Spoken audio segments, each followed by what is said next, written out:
Bismillah, Assalamu alaikum. In today's video, I'll be giving another proof for the truth of Islam from the historical accuracy of the Quran, namely the fact that historical Jesus matches Islamic Jesus on numerous points. Now, this is just basically a summary of the argument.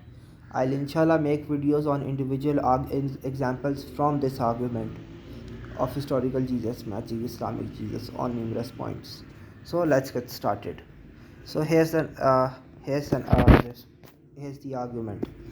Just an analysis of what even the Christian scholars admit regarding historical Jesus will show that historical Jesus matches Islamic Jesus on numerous points. There are some points of disagreement such as crucifixion and virgin birth, but generally there is massive agreement. This proves the historical accuracy of the Quran and hence proves the truth of Islam. By the way, the crucifixion, at least what the historical scholars say, is not an issue for us in any way, shape, or form. And I might into that this in this video. I might make up another video on that as well. I will inshallah make another video on that as well. First, I'll just give some examples of where the agreement lies, although there are other examples in this, but these are some of the main points. Prophet Isa Islam didn't claim divinity. Prophet Isa Islam preached only to the Jews, not to the Gentiles. Prophet Isa Islam claimed to be a prophet. Prophet Isa Islam taught to follow the Jewish law. What Islam says about crucifixion, massive biblical knowledge in Quran and Hadith, Old and New Testament being corrupt. So these are some basic points of agreement, and to be honest, I won't give a lot of references here. I'll just give one reference for general agreement on this point, or general similarities between historical Jesus and Islamic Jesus.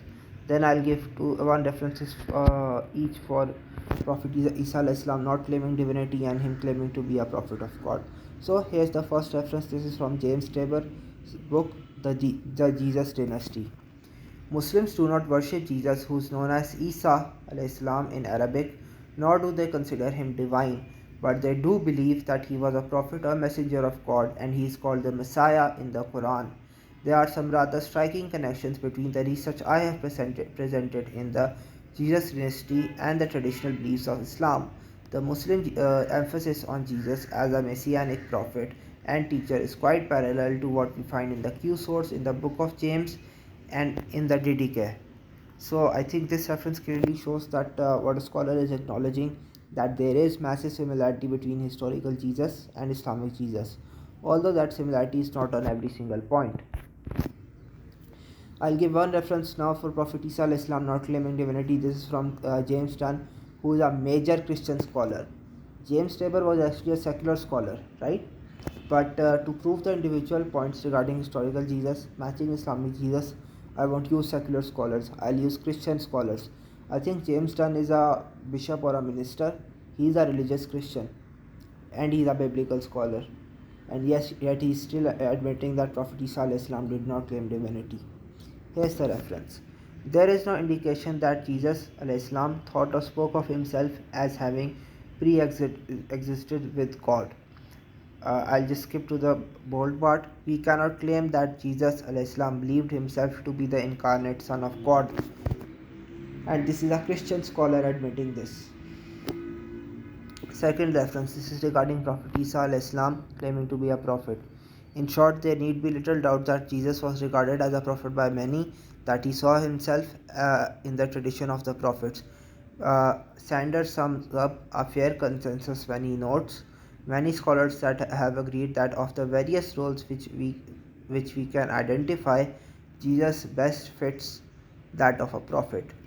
So these are basically the examples for historical Jesus matching Islamic Jesus.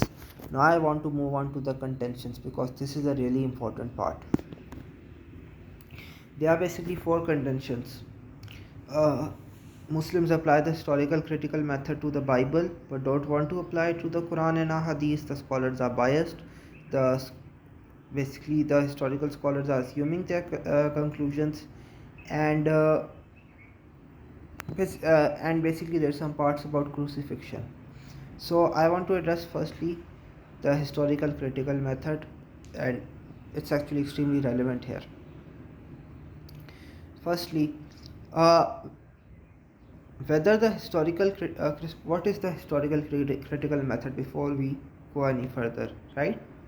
It is basically a highly critical way of looking at a text that assumes the text itself to be unreliable and the authors to be dishonest. So we have to apply some agreed upon criteria that we can use to assess what is historically accurate and what's not, right? Now, what the historical critical method assumes is that any text that is being analyzed, cannot be taken at face value.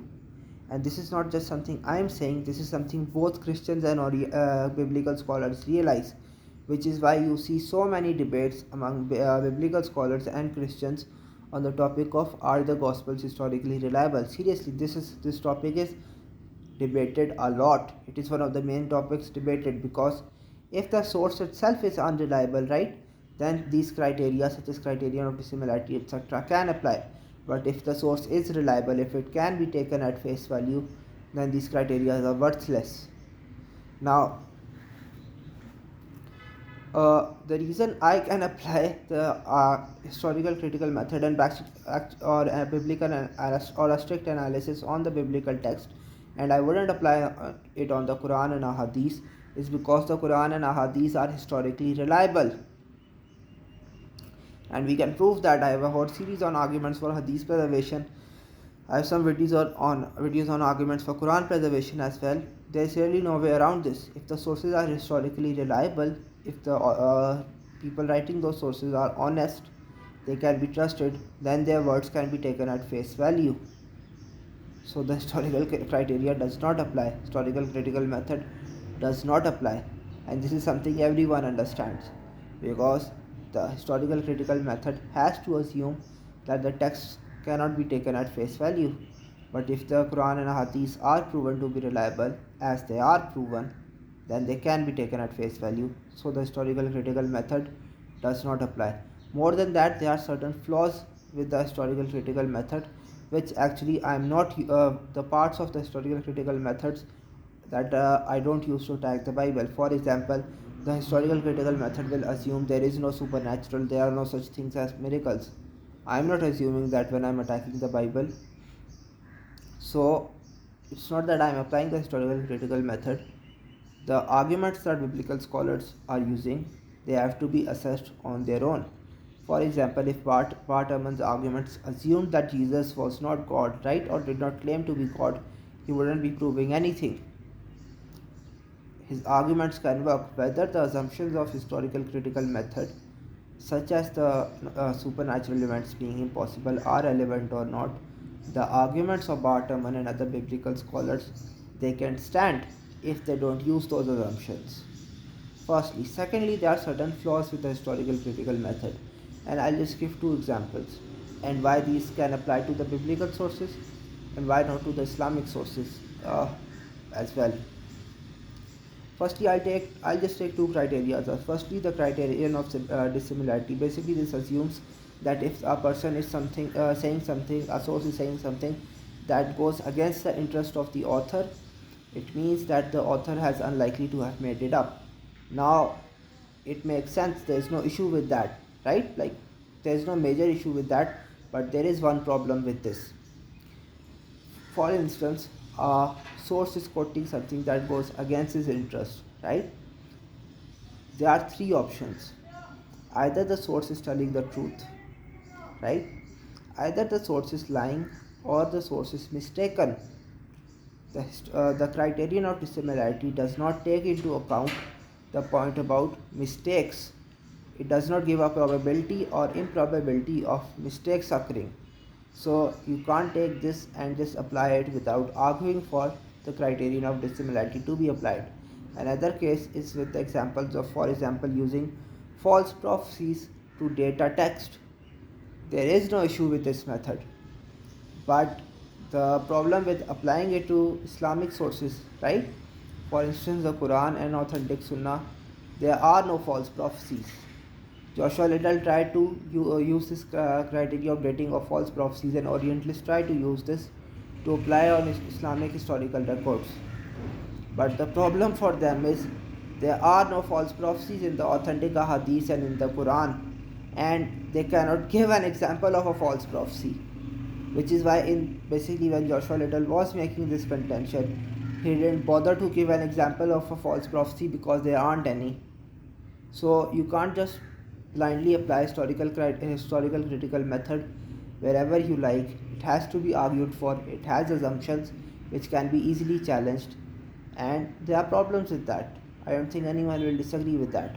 So there are reasons why historical critical method can't apply to the Quran, or it doesn't need to be applied to the Quran and Hadith, but can apply to the Bible. More than that, there are false prophecies in the Bible. Even Christians will admit this point. There are no false prophecies in the Quran and Hadith. So applying the historical critical method to the Quran doesn't work.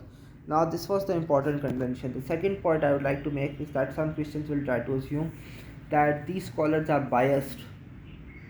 Right? The biblical scholars making this contention are biased. I agree the secular scholars are biased. So we don't need to use them. We can just use the Christian scholars and they will be saying the same thing. I can literally bring archbishops saying that Prophet Isa Islam did not claim to be divinity.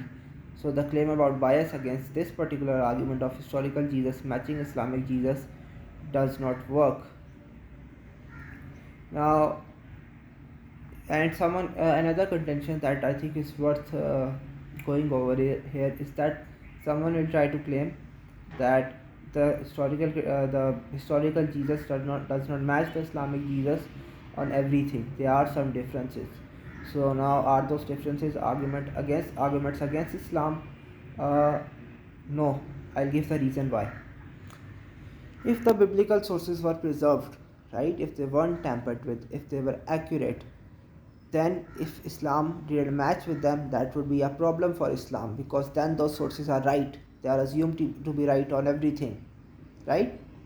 But if the biblical sources are extremely unreliable, like they are, if there is forgery, tampering, misinformation, lies in them, like there is, why does Islam need to match them on everything? Right? Why can't there be some mistakes there? And the scholars analyzing them, how can we know that the biblical scholars are getting 100% guaranteed result from their historical analysis? We don't. If they were, or if the sources were reliable, then Islam not matching them would be a problem for Muslims. But if the sources are corrupt, then some differences from a historical critical analysis are bound to happen. And this is something I think implicitly even the biblical scholars will admit, because they will themselves say that this does not give absolute certainty. Right? This is just a probabilistic basis. And because they are going on something corrupt, it is unlikely that everything they are saying will be correct. A lot of it might be, but that doesn't mean everything. There is room for them being wrong. There clearly is. I don't think anyone will deny this point. So inshallah, I think these were the most important contentions that needed addressing. Inshallah, I hope you have enjoyed this video. Inshallah, I will make basically a series on the proofs for the truth of Islam from Christian history. Till next time, Assalamu alaikum.